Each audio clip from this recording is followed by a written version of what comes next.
Hello everyone, welcome to NEET Preparation Tamil. இன்னைக்கு நம்ம part 2 video பார்க்கலாம். ஃபார்மல் சார்ஜ்ல இருந்து நம்ம லாஸ்ட் வீடியோ நம்ம லூயிஸ் டாட் ஸ்ட்ரக்சர் பார்த்திருப்போம். ஃபார்மல் சார்ஜ்ல வந்து Lewis dot structure in general do not represent the actual shape of the molecule, correctங்களா? In case of polyatomic ion, the net charge is possessed by the ions as a whole and not by a particular atom. It is, however, feasible to assign a formal charge on each atom. The formal charge of an atom in the polyatomic molecule or ion may be defined as a difference between the number of valence electron of that atom in an isolated or free state and the number of electron assigned to that atom in Lewis structure. So, formal charge na enna appadina total number of valence electron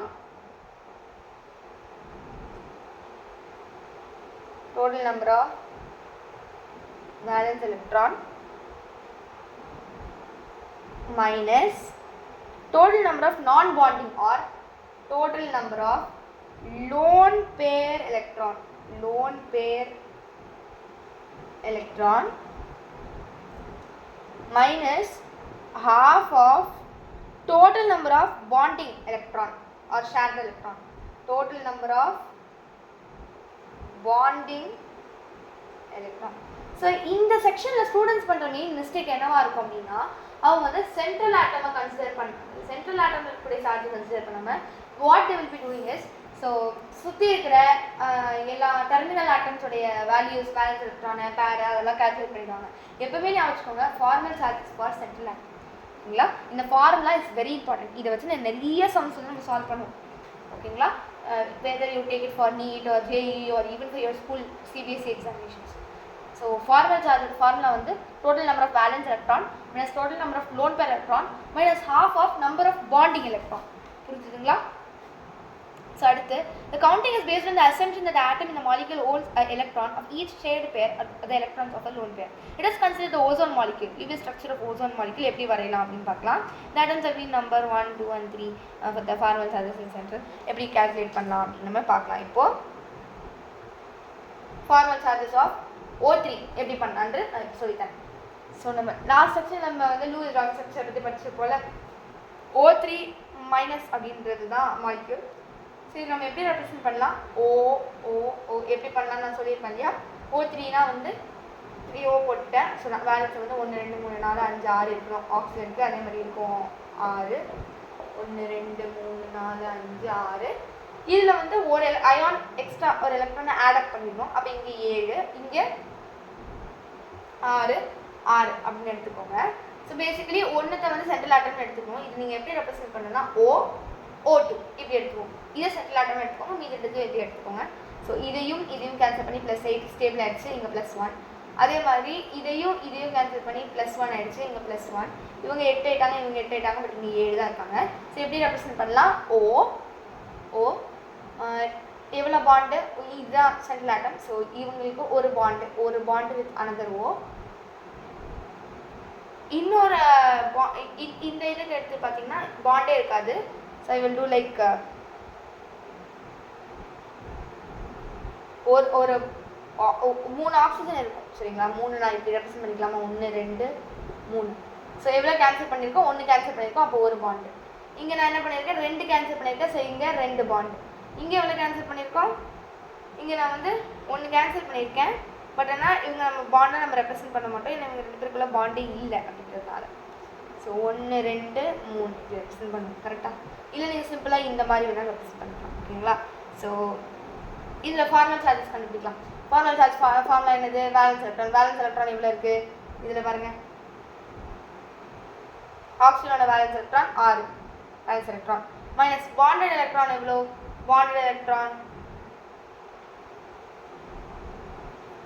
central atom இவங்க தானே 1 2. அப்போ bonded electron எவ்வளோ வருது?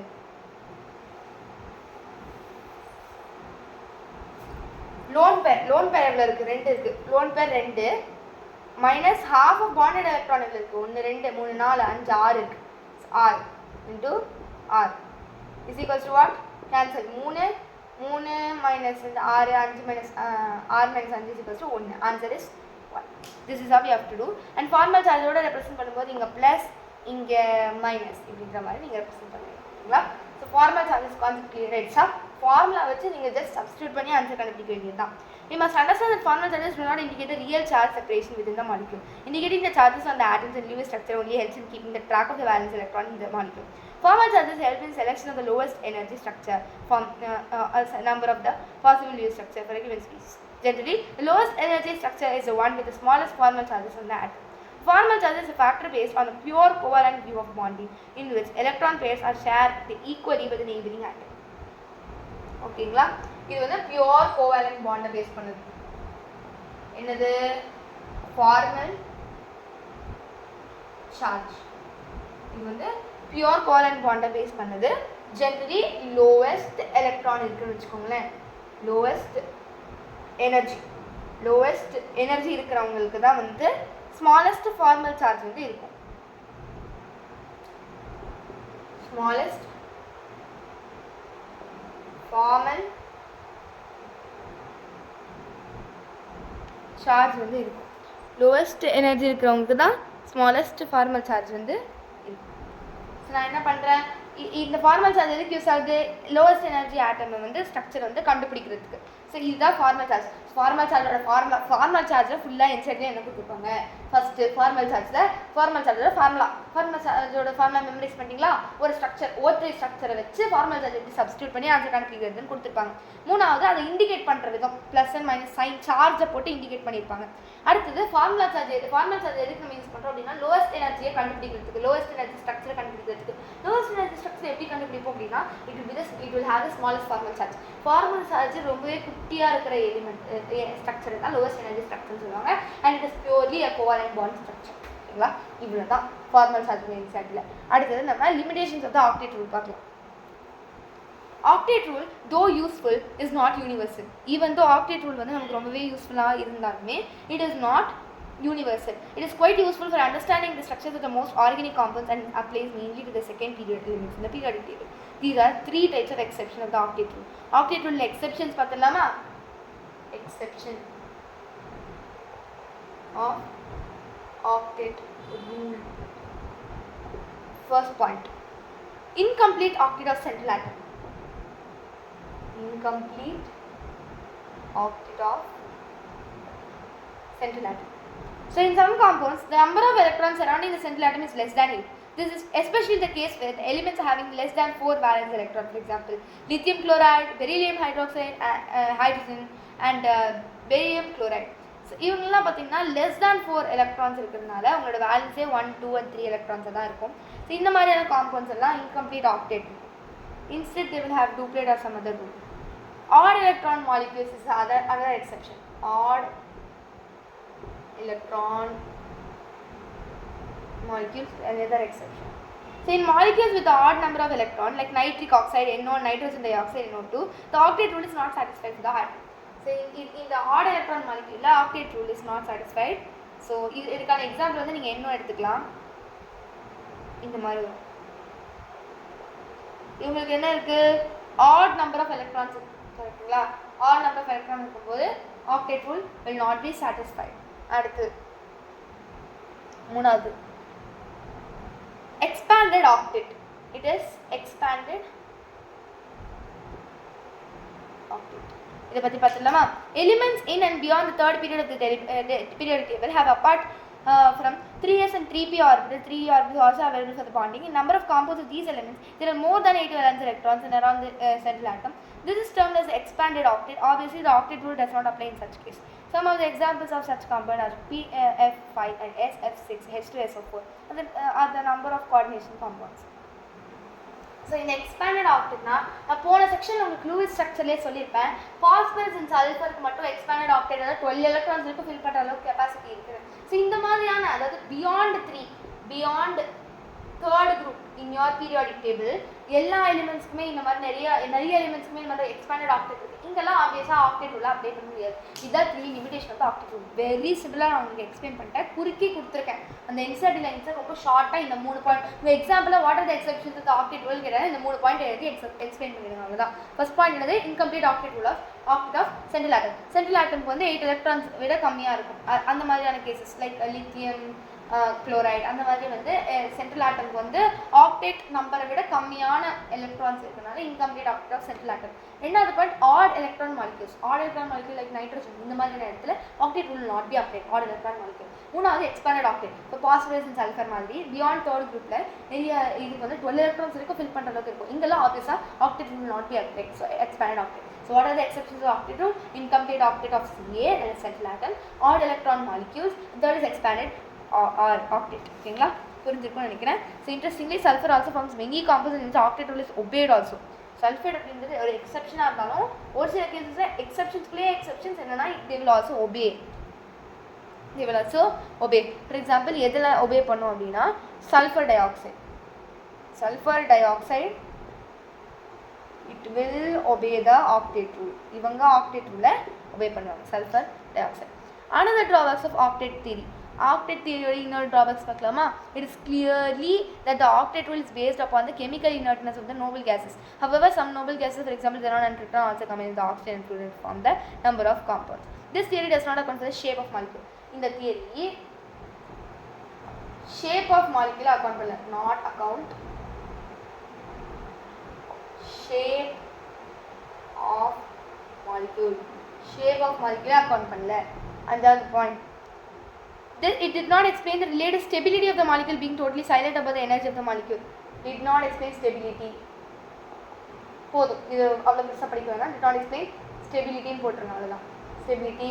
And ஆறாவது point தான் நான் முன்னாடியே சொன்னேன், octet rule is based on noble gases அப்படின்னாலுமே நோபல் கேஸ் பேஸ் பண்ணி மட்டும்தான் இருந்து அப்படின்னாலுமே கிரிப்டான் அண்ட் xenon மாதிரியான noble gases also it can combine with oxygen and fluorine and form many elements like ZTF2, ZTOF2 இந்த மாதிரி நிறைய காம்பவுண்ட்ஸ் நோபல் கேஸஸ் ஃபார்ம் பண்ணுறாங்க. ஸோ உங்களுக்கு எக்ஸெப்ஷன்ஸ் ஆஃப் ஆக்டேட் ரூல் கேட்டாங்கன்னா இந்த 6 பாயிண்ட்டை எழுதுனா போதும். ஓகேங்களா? ஸோ இந்த 6 பாயிண்ட் மட்டும் போதும். ஸோ நான் இதை எப்படின்னு சொல்லிடுறேன். what are the methods to write எப்படி எழுதுன்னு சொல்லிடுறேன். செக்ஷன்ஸ் ஃபர்ஸ்ட் வந்து incomplete octet of central atom, ரெண்டாவது ஆட் எலக்ட்ரான் மாலிக்யூல், மூணாவது எக்ஸ்பேண்டட் ஆக்டேட், நாலாவது do not account for the shape of the molecule, அஞ்சாவது it did not explain the stability explain பண்ணல, and ஆறாவது noble gases like krypton and xenon also forms the molecules with the oxygen and fluorine like xenon fluorine, xenon oxyfluorine. So இந்த மாதிரி நிறையா compounds are also forming. So உங்களுக்கு exceptions of octet rule புரிஞ்சிச்சா? இப்போ நம்ம ionic and எலக்ட்ரோவேலன்ட் bond பார்க்கலாம். இப்போ நம்ம கோவேலன்ட் பாண்ட் முடித்தோம். இப்போ நம்ம அயோனிக் அண்ட் எலக்ட்ரோவேலன்ட் பாண்ட்குள்ளே போகலாம். கோசல் அண்ட் லூயிஸ் ட்ரீட்மெண்ட்லேருந்து நமக்கு அயோனிக் பாண்டை பற்றின ஒரு சில இன்ஃபர்மேஷன் தெரிஞ்சிருக்கும். அதாவது அயோனிக் பாண்ட் எதை டிபெண்ட் பண்ணி இருக்கும் அப்படின்றது. What it is dependent on? It is dependent on the ease of formation of the positive and negative ions with respect to neutral atom.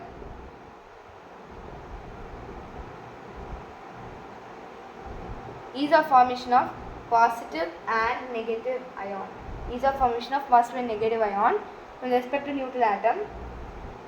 Neutral atom lende arrangement of the positive and negative ion in solid, that is the lattice of the crystalline compound.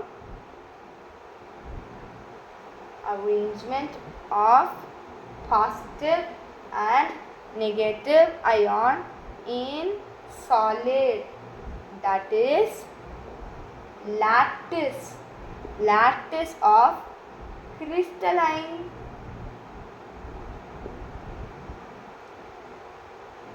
compound. Formation of the positive ion involves ionization, that is removal of the electrons from the neutral atom, and that of the negative ion involves the addition of the electrons to the neutral atom. ஓகேங்களா? So electron, அதாவது electron gain enthalpy and electron ionisation enthalpy, இது ரெண்டும் உங்களுக்கு கொடுத்துருப்பாங்க. அதை நான் என்னென்னு இப்போ எக்ஸ்பிளைன் பண்ணுறேன், கொல்லப்படாதுங்க. ஸோ ஃபர்ஸ்ட் இது நல்லா ஒரு have a look at it. So இதில் என்ன சொல்கிறாங்கன்னு நான் சொல்லிடுறேன். அயனிக் அண்ட் எலக்ட்ரோவேலன்ட் பாண்டில் ease of formation of positive and negative ion பற்றி சொல்லுவோம். எவ்வளோ ஈஸியாக வந்து positive electron negative ions are form அப்படின்றது சொல்லலாம். ரெண்டாவது arrangement of positive and negative ion இந்த சாலிட்குள்ளே பாசிட்டிவ் நெகட்டிவ் அயானை போட்டு அடிச்சு வைக்கிறேன். இதுதான் lattice of crystalline compound. Lattice of crystalline compound, அதாவது arrangement of positive negative ions in solid, it is lattice of crystalline compound. Very good, done. ஓகேங்களா? இப்போ அடுத்தது நம்ம இந்த 2 பாயிண்ட் ஞாபகம் வச்சுக்கோங்க. Ease of formation of positive and negative ion, ease of formation of positive and negative ion, arrangement of positive and negative ion in solid, it is lattice of crystalline structure. இப்போ அடுத்து ionisation என்தால்பினா என்ன, electron gain என்தால்பினா என்னன்னு பார்க்கலாம். இப்போ Mg எடுத்துக்கோங்க. இது m plus electron is added. Electron is taken from it. ஓகேங்களா? ஒரு எலக்ட்ரானை ரிமூவ் பண்ணுறேன். என்ன பண்ணுறேன்? mg கிடையாது, யூ டேக் m அப்படின்ற ஒரு எலிமெண்ட், ஒரு ஆட்டம் வந்து ஒரு எலக்ட்ரானை ரிமூவ் பண்ணுறேன் அப்படின்னா அதுதான் ionisation enthalpy. It is called ionisation enthalpy. Removal of the electron from the outermost shell is called ionization enthalpy. அடுத்து ஒரு Z அப்படின்ற எலிமெண்ட்ல இருந்து ஒரு எலக்ட்ரானை கெயின் பண்ணி அது Z மைனஸ் அப்படின்னு ஆகுதுன்னா this electron gain enthalpy. That is, it is gaining one electron. ஓகேங்களா? So electron gain enthalpy, it is denoted like this. It is the enthalpy change when the gas phase of the atom in ground state gains an electron. The electron gain process may be exothermic or endothermic. In the endothermic இருக்கலாம், exothermic இருக்கலாம். Ionization on the other hand is always endothermic. But இது வந்து electron gain enthalpy வந்து endothermic இருக்கலாம், exothermic இருக்கலாம். But ionization enthalpy will always be endothermic. ஏன் அப்படின்னா endothermicனா என்ன? It will absorb or emit. It will absorb energy. கரெக்ட்டுங்களா? ஒரு எலக்ட்ரானை நான் எடுக்கிறேன் அப்படின்னா it should absorb energy. Electron affinity, the negative charge of the electron changes accompanying the electron gain. Obviously, ionic bond will be formed more easily between the elements with the comparatively low ionization enthalpies and the elements with the comparatively high negative values of the electron gain enthalpy.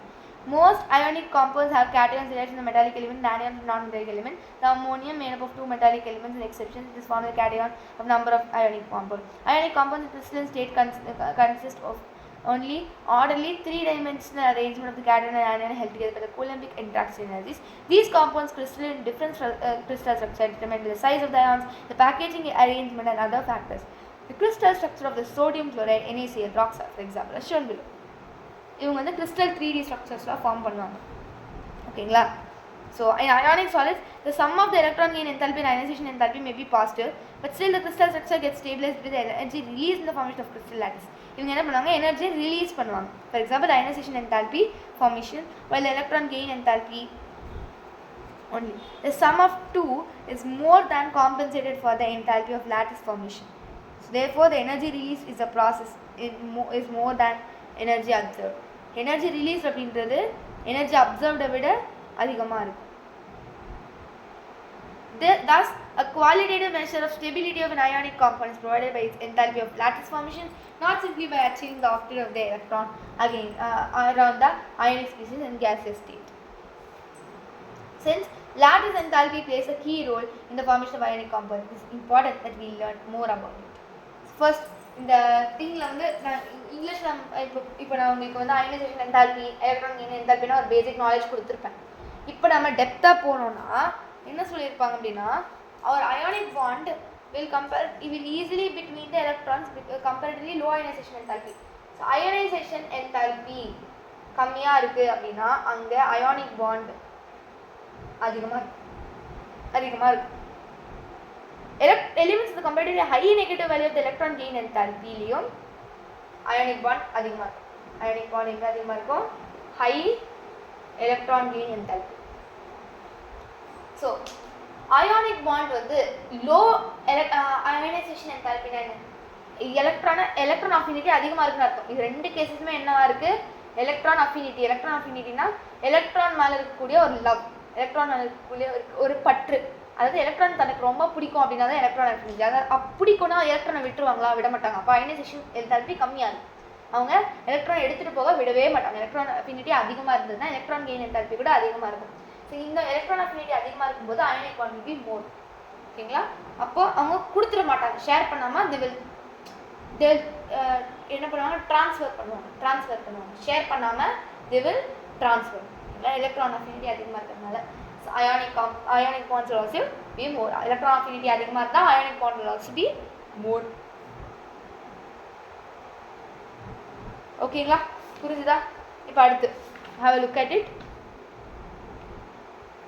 நீங்கள் தெரிஞ்சுக்க வேண்டிய ஒரு முக்கியமான விஷயம் என்னென்னா, Energy released is more than the energy absorbed. Energy released, நீங்கள் கொடுக்குற energy அப்படின்றது எனர்ஜி அப்சர்வ்டை விட அதிகமாக இருந்தது அப்படின்னா அதோட அதிகமாக இருக்கும். Thus, a qualitative measure of stability of ionic compounds provided by enthalpy of lattice formation, not simply by achieving the octet. So, octet achieve பண்ணிடுச்சுன்னா ஸ்டேபிளா அப்படின்னு கேட்டிங்கன்னா not simply octet, because octet ஓட limitations பார்த்தோம். ஒரு சில கேட்டகரிஸில் octet இல்லாமல் அவங்க stability attain பண்ணுறதையும் பார்த்தோம். octet இல்லாமல் அவங்க எப்படி ஸ்டெபிலிட்டி அட்டைன் பண்ணுறாங்க? It is due to what? It is due to lattice, very important, lattice formation. lattice formation very very important. இந்த lattice formation பத்தி இப்ப நம்ம டீடைலா படிக்கலாம் சரிங்களா? lattice enthalpy அப்படினு சொல்லுவாங்க.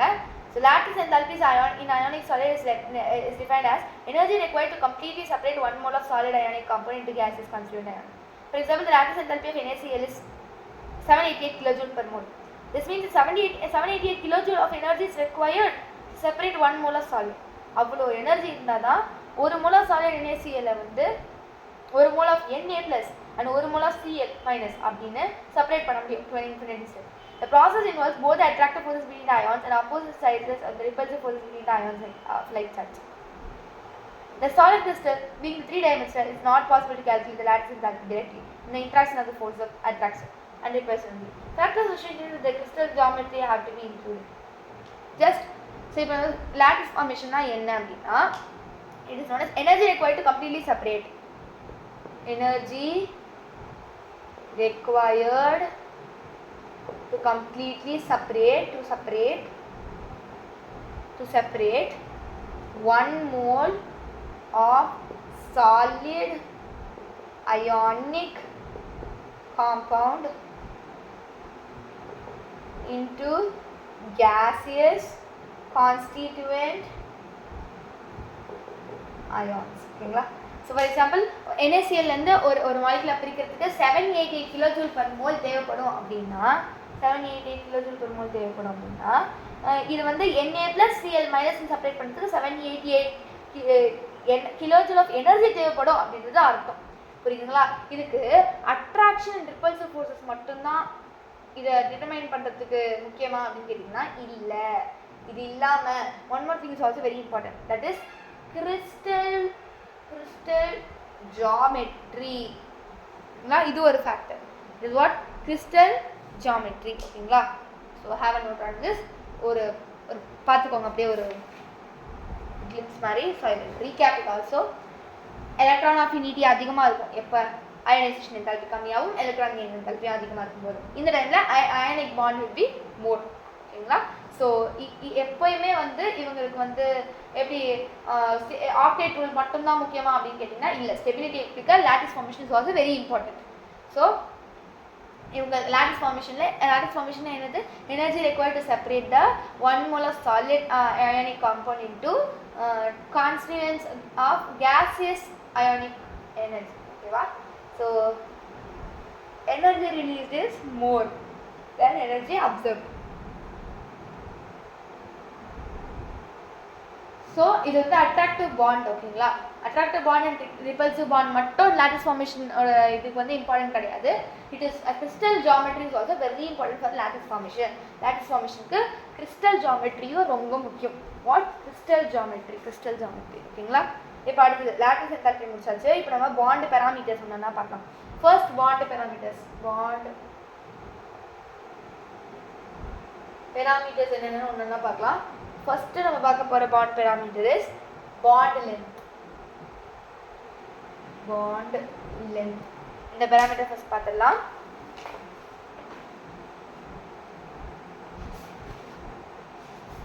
பாண்ட் லென்த்னா என்ன பேசிக்கலா? ஸோ பாண்ட் லென்த்னா it is defined as the equilibrium distance between the nuclei of two bounded atoms in a molecule.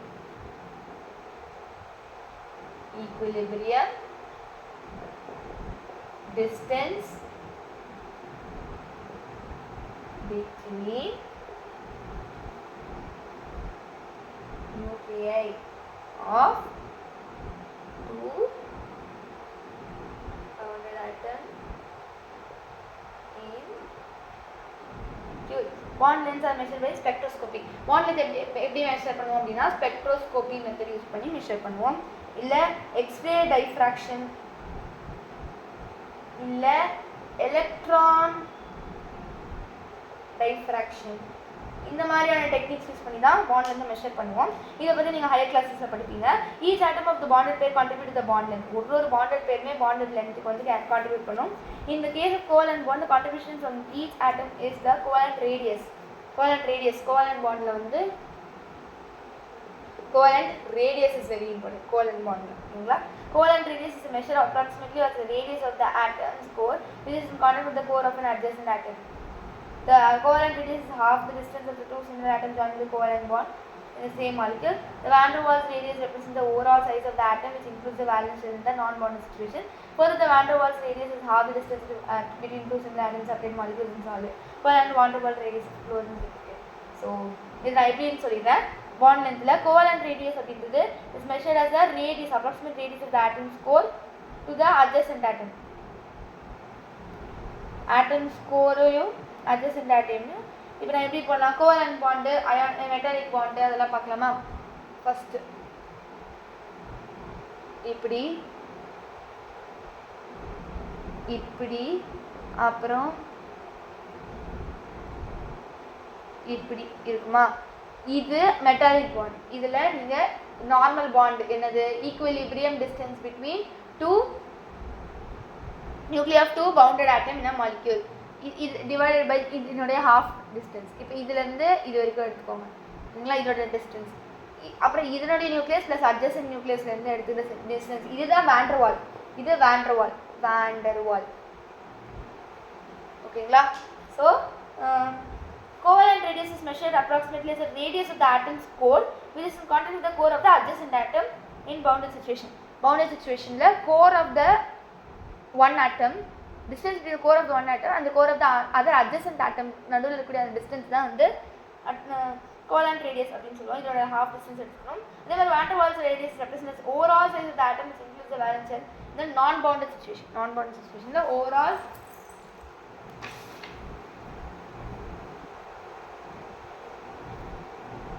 thing that you have to remember. ஓகேங்களா? just have a note on glimpse வச்சுக்கோங்க. இது bond length. some typical average bond length of single and double triple bond வந்து உங்களுக்கு டேபிள்ல கொடுத்திருப்பாங்க. அதெல்லாம் அந்த டேபிள்ல இருக்கக்கூடிய covalent bond length எப்படி கால்குலேட் பண்ணாங்க கொடுத்திருப்பாங்க. and bond angle it is defined as angle. இப்போ வந்து bond length என்னன்னு தெரிஞ்சா equilibrium distance between nuclei of two bounded atom in a molecule.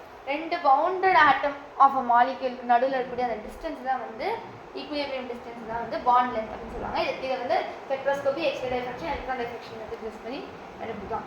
Second bond parameter என்ன அப்படினா it is bond angle. இப்போ நம்ம பார்க்க போறது இரண்டாவது bond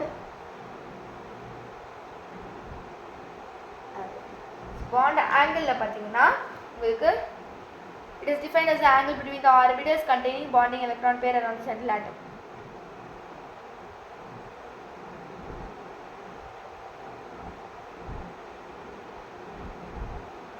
Angle between orbitals containing bonding electron pair around central atom. Bond experimentally determined by the spectroscopic method gives some idea regarding the distribution of the orbitals around the central atom in a molecular complex ions, and hence it helps in determining the shape. And for example, H single bond O, single bond H bond angle in water can be represented like இந்த மாதிரி ஒரு வாட்டரோட bond angle இப்படி தான் represent பண்ணுவீங்க. H O O double bond இது ரெண்டுத்துக்கு நடுவுல இருக்கிறது 104.5 டிகிரி. ஸோ இந்த அதாவது angle between the orbitals containing bonding electron pair around the central atom சுற்றி இருக்கக்கூடிய ரெண்டு orbitals containing the bonding electron pairs நடுவுல இருக்கக்கூடிய அந்த angle தான் வந்து இங்க bond angle சொல்லுங்க. bond angle na angle between the orbitals containing bonding electron pair. Orbitals containing bonding electron pair around central atom சுற்றி இருக்கக்கூடிய orbitals containing bonding electron pair. Orbitals containing bonding electron pair இது ரெண்டுக்கும் நடுவுல இருக்கக்கூடிய அந்த angle தான் நீங்க bond angle அப்படின்னு சொல்லுவீங்க. ஸோ பாண்ட் ஆங்கிள் கிளியரா? இப்போ நம்ம பார்க்க போகிறது பாண்ட் என்தால்பி. ஸோ அடுத்த bond parameters bond enthalpy. Bond ஆங்கிள்னா என்ன பார்த்தோம்? பாண்ட் ஆங்கிள்னா angle between the orbitals containing the two bonded electron pairs around the central atom. இப்போ நம்ம பார்க்க போகிறது third bond parameter bond.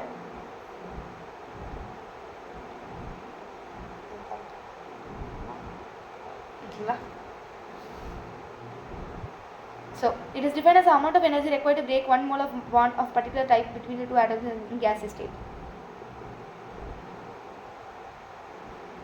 Amount of energy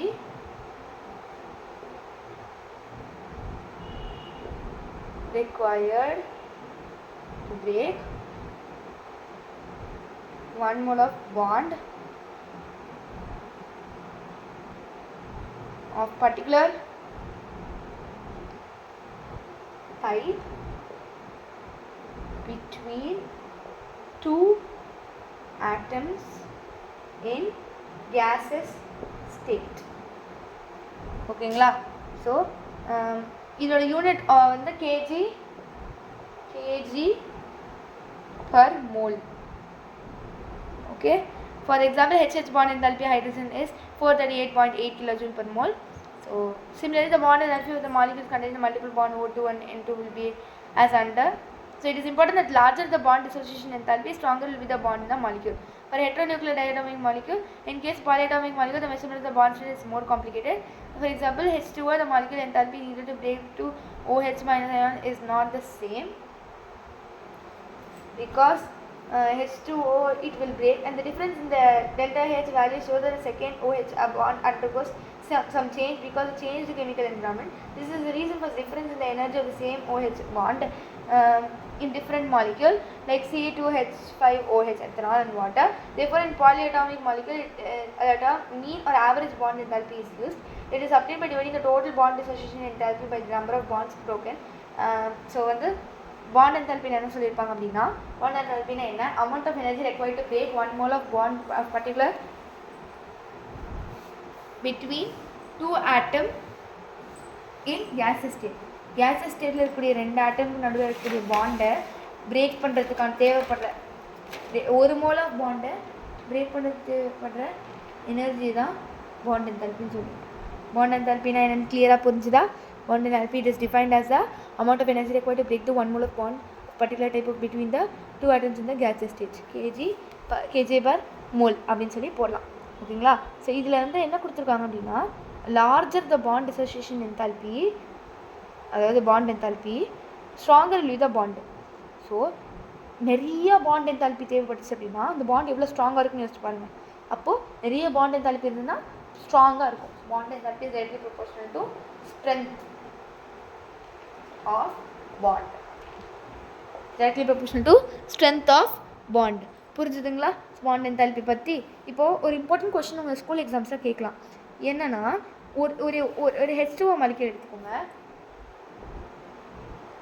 இதில் OH அயான் பிரேக் பண்ணுறதுக்கு, அதாவது HOOன்னு இருக்குமா, ஒன்றுத்துக்கு ஒரு பாண்ட் வருது, கரெக்டுங்களா?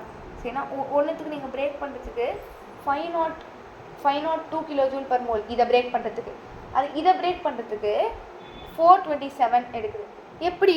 இது ரெண்டுமே ஒரே ஆட்டம்ஸ் தான். இது வேறு என்தால்பி எதுக்கு எடுக்குது அப்படின்னா, it is due to the difference in the delta H value shows that the second OH bond undergoes some change because of the changed chemical environment. Changed chemical environment. எப்படி அப்படின்னா, இதை நீங்கள் பிரேக் பண்ணிட்டீங்கன்னு வச்சுக்கோங்களேன். இது break பண்ணிட்டீங்க அப்படின்னா இது break ஆகிடும். இப்போது டோட்டலாக அந்த ஆட்டம் எடுத்து பார்த்தீங்கன்னா, டோட்டல் ஆட்டமில் இது போயிட்டு சிம்பிள் ஆகிடும். ஸோ இதை பிரேக் பண்ணுற இவ்வளோ காம்ப்ளெக்ஸான ஸ்ட்ரக்சரை ஒரு பாண்டை பிரேக் பண்ணுறது தான் கஷ்டம். அதனால இதுக்கு நிறைய எனர்ஜி தேவைப்படுது. இப்போ நம்ம இதை பிரேக் பண்ணி தனியாக எடுத்துட்டோம். இப்போ சிம்பிளாக தானே இருக்குது ஸ்ட்ரக்சரு. இதை பிரேக் பண்ணால் இவ்வளோ எனர்ஜி இருந்தாலே போதும். ஸோ அந்த மாதிரி தான் வந்து, அதனால தான் வந்து இதை பிரேக் பண்ணுறதுக்கு ஒரு பர்டிகுலர் எனர்ஜியும், அதே எலிமெண்ட்டை பிரேக் பண்ணுறதுக்கு வேறு எனர்ஜியும் ஒரு காம்பவுண்ட் எடுத்துக்கிட்டு due to the changing chemical environment. So அதனால தான் பாலிஅட்டாமிக் மாலிக்யூலில் mean or average bond enthalpy பண்ணுவாங்க. Mean or average bond enthalpy அது எப்படின்னா, total bond enthalpy by total number of total number of bonds broken, total number of bond broken. So total bond enthalpy, அதாவது எவ்வளோ energy by broken bond, energy by இப்படி எழுதலாம், enthalpy by broken bond. ஓகேங்களா? So நான் வந்து உங்களுக்கு bond enthalpy சொல்லிட்டேன். இப்போ நம்ம பாண்ட் ஆர்டர், அதாவது லாஸ்ட் பாண்டு பெராமீட்டர், நம்ம ஃபைனலாக பார்க்கக்கூடிய பாண்டு பெராமீட்டர், இது முடிச்சுட்டு இந்த கிளாஸ் நம்ம எண்ட் பண்ணிக்கலாம். ஸோ பாண்ட் ஆர்டர் படிச்சிடலாம். Bond order, last bond parameter is your bond order. Bond order என்ன சொல்லுது? Let me write it down. This both I think so. Bond order. So in the Lewis description of covalent bond, the bond order is given by the number of bonds between the two atoms in a molecule. Number of bond between two atoms of molecule. Okay, so the single bond order, for example, H2 single shared electron pair, in O2 with 2 shared electron pair, and N2 with 3 shared electron pair, in 1, 2, 3 respectively. Similarly in CO, 3 shared electron pair between C and O, and bond order is 3. For N2 the bond order is 3, and delta H is 946 kg per mole, being one of the highest for diatomic molecule. And the isoelectronic molecules and ions have identical bond orders. For example, F2 and O2 2- have bond order 1, and N2, CO and NO+ have bond order 3. General correlation is useful in understanding the stabilities of the molecule is that with increase in bond order, bond enthalpy increases and bond length decreases. So a relationship tara ஞாபகம் வச்சுக்கோங்க. Bond order, bond enthalpy, bond length. Bond enthalpy, bond length. ரொம்ப இம்பார்ட்டண்டான விஷயம் இது. Bond order increase ஆச்சு அப்படின்னா bond என்தால்பியும் increase ஆகும், ஆனால் பாண்ட் லென்த் டிக்ரீஸ் ஆகும். ஏன் அப்படின்னா பாண்ட் ஆர்டர்னா நான் இப்போ சொல்கிறேன் பாருங்கள், நம்பர் ஆஃப் பாண்ட் பிட்வீன் ரெண்டு ஆட்டம். அதாவது இப்போ C2 இருக்குன்னா, எக்ஸாம்பிள் N2 எடுத்துக்கோங்க பெட்டர். N2 அப்படி இருக்குன்னா 3 பாண்ட் இருக்குங்க நடுவில். ஸோ இட் இஸ் எவ்வளோ பாண்ட் ஆர்டர் என்ன? N2க்கு 3 is a bond order. Bond order அதிகமாக இருக்கா? பாண்ட் ஆர்டர் அதிகமாக இருக்குது. பாண்ட் ஆர்டர் அதிகமாக இருந்தால் பாண்டிங் எவ்வளோ இருக்கும்? அதிகமாக இருக்கும். Bonding will also be more. So இவங்களை பிரேக் பண்ணுறதுக்கான எனர்ஜி அதிகமாக தேவைப்படும். ஏன்னா 3 இருக்கா, இவங்களை பிரேக் பண்ணுறதுக்கு ஒரு எனர்ஜி, இவங்களை பிரேக் பண்ணுறதுக்கு ஒரு எனர்ஜி, இவங்களை பிரேக் பண்ணுறதுக்கு ஒரு எனர்ஜி. பாண்ட் ஆர்டர் அதிகமாக இருக்கிறதுனால பிரேக் பண்ணுற எனர்ஜியும் அதிகமாக தேவைப்படும். Bond enthalpy will be more. So bond enthalpy அதிகமாக இருந்தால் bond length will be less. ஏன்னா பாண்ட் லென்த் அப்படின்றது கம்மியாக இருந்தால் தான் ஈஸியாக உடைக்க முடியும். கரெக்டுங்களா? So bond order, bond length should be less. ஏன்னா பாண்ட் லென்த் அப்படின்றது கம்மியாக இருந்தால் அட்ராக்ஷன் வில் பி மோர், ஸ்ட்ராங்காக இருப்பாங்க. கரெக்டுங்களா?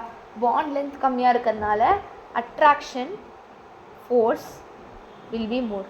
பாண்ட் லென்த், அதாவது இவங்க 2 பேர், இவங்க ஒரு ஆட்டம், இவங்க ஒரு ஆட்டம் வச்சுக்கோங்க. நான் உங்களுக்கு எக்ஸ்பிளனேஷன் சொல்கிறப்பாங்க. இவங்க ஒரு ஆட்டம், இவங்க ஒரு ஆட்டம், இவங்களுக்குள்ள இருக்கிற பாண்ட் லென்த் இதை வச்சு ரெப்ரசென்ட் பண்ணுறீங்களா? இப்படி இருக்கு பாண்ட் லென்த், இப்படி இருக்கா பாண்ட் லென்த்து? இதுதான் ஓகே. பாண்ட் லென்த் இப்படி இருக்கா? இப்படி இருக்கும்போது இவங்க க்ளோஸ் பையில் இருக்காங்க, கம்மியாக இருக்குது பாண்ட் லென்த். இங்கே பார்த்தீங்கன்னா பாண்ட் லென்த் இவ்வளோ தான் இருக்குது, கம்மியாக இருக்கிறதுனால க்ளோஸ் பை இருக்காங்க, அட்ராக்ஷன் ஃபோர்ஸ் அதிகமாக இருக்கும். ஸோ இங்கே அட்ராக்ஷன் ஃபோர்ஸ் அதிகமாக இருக்கும். அதனால் அட்ராக்ஷன் ஃபோர்ஸ் அதிகமாக இருக்கிறதுனால பாண்ட் என்தால்பி வில் பி மோர். இவ்வளோ பிரிக்கிறது ரொம்ப கஷ்டம். Energy to break them is very difficult. அது நீங்கள் இப்படி தூரமாக எடுத்துகிட்டு போங்களேன், பாண்ட் லென்த் அதிகமாக இருக்கும். பாண்ட் லென்த் அதிகமாக இருக்கும்போது இவங்களை பிரிக்கிறது ரொம்ப easy. Bond enthalpy will be more, therefore bond order will be மோர். புரிஞ்சுதா? ஸோ இதை இன்னும் ஈஸியாக சொல்லணும்னா இப்படி ஒரு பென்சில் எடுத்துக்கோங்க. அண்ட் உங்களை எக்ஸ்பிளைன் பண்ணுறதுக்கு ஒரு 2 minutes.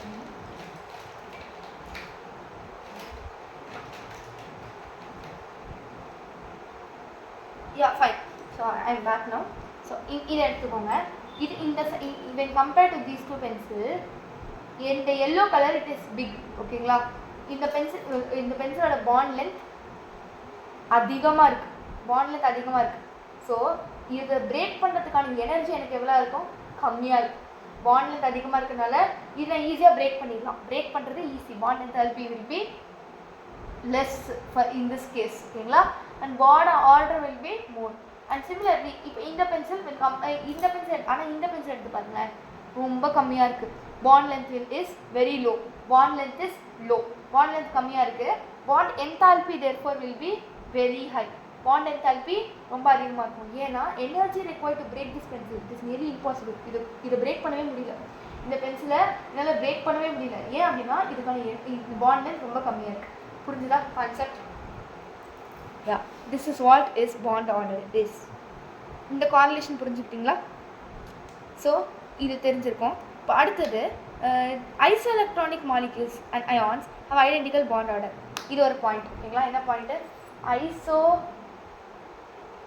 எலக்ட்ரானிக் ஸ்பீசிஸ்க்கு சேம் பாண்ட் ஆர்டர் இருக்குது. Same bond order. எக்ஸாம்பிள் பார்க்கலாமா? ஐசோஎலக்ட்ரானிக் ஸ்பீசிஸ்னால் என்னது? சேம் எலக்ட்ரான்ஸ் இருக்கிற ஸ்பீசிஸ் தான் ஐசோஎலக்ட்ரானிக் ஸ்பீசிஸ் சொல்லுவாங்க. ஒரே நம்பர் ஆஃப் எலக்ட்ரான்ஸ் இருக்கும். ஃபார் எக்ஸாம்பிள் நீங்கள் F2 and O2 2- எடுத்துக்கோங்களேன். இது கரெக்டாக இருக்கும். F2 O2 2-. F2 எவ்வளோ எலக்ட்ரான்ஸ் இருக்கும்? எலக்ட்ரான்ஸ் ஃப்ளூரின் வந்து 9 இருக்கா? 9னா பேலன்ஸ் எலக்ட்ரான் எவ்வளோ இருக்கும்? டோட்டல் எலக்ட்ரான் எவ்வளோ இருக்கும்? 9 × 2 ஃப்ளூரின் 2 ஆட்டம் அப்படினால 18 எலக்ட்ரான்ஸ் இருக்கும் ஃப்ளூரினில். ஆக்சிஜன் எவ்வளோ இருக்கும்? யூஸ்வலாக ஒரு ஆக்சிஜன் ஆட்டமில் 6 இருக்கும். இல்லை 8 இருக்குமா? 8 இருக்கும். 8 இருக்கும். அப்போ 8 ரெண்டு ஆக்சிஜன் ஆட்டமில் 16 இருக்கும். இங்கே 2- இருக்குது. 2- I should add it. Anion should be added. அதனால 18 ஆகிடும். So same number of electron இருக்கா? F2 = O2 2-. அப்போ இவங்க ரெண்டு பேரும் ஐசோ எலக்ட்ரானிக் ஸ்பீசிஸா? ஐசோ எலக்ட்ரானிக் ஸ்பீசிஸ்ன்றனால இவங்க ரெண்டு பேருக்கும் சேம் பாண்ட் ஆர்டர் இருக்கும். பாண்ட் ஆர்டர் எப்படி கண்டுபிடிக்கலாம்? ஆக்சிஜனுக்கு ரெண்டுல எவ்வளோ பாண்ட் ஆர்டர் இருக்கும்? ஆக்சிஜனுக்கு 6 எலக்ட்ரான். இங்கேருந்து 2, இங்கேருந்து 2 எடுத்ததுனால டபுள் பாண்ட் இருக்கும். ஸோ இவங்களுக்கு பாண்ட் ஆர்டர் இஸ் 2. therefore எவ்வளோ பாண்ட் இருக்கோ அதுதான் பாண்ட் ஆர்டர். உங்களுக்கு bond order 2. therefore fluorine also will have the bond order, same bond order 2. 1 இல்லை. Oxygen have 1 bond order. கரெக்டாக தெரியல எனக்கு. நான் போட்டு பார்த்தல. இல்லைனா ஃப்ளூரின் எடுத்துக்கோங்க. ஃப்ளூரின் போட்டு பார்க்கலாம். இல்லை ஆக்சிஜன் போட்டு பார்க்கணும். ஃப்ளூரின். ஓகேங்களா? நான் எவ்வளோ இருக்கணும்? டோட்டலாக 9 அப்படின்னால 2, 8, 1 இருக்கும்.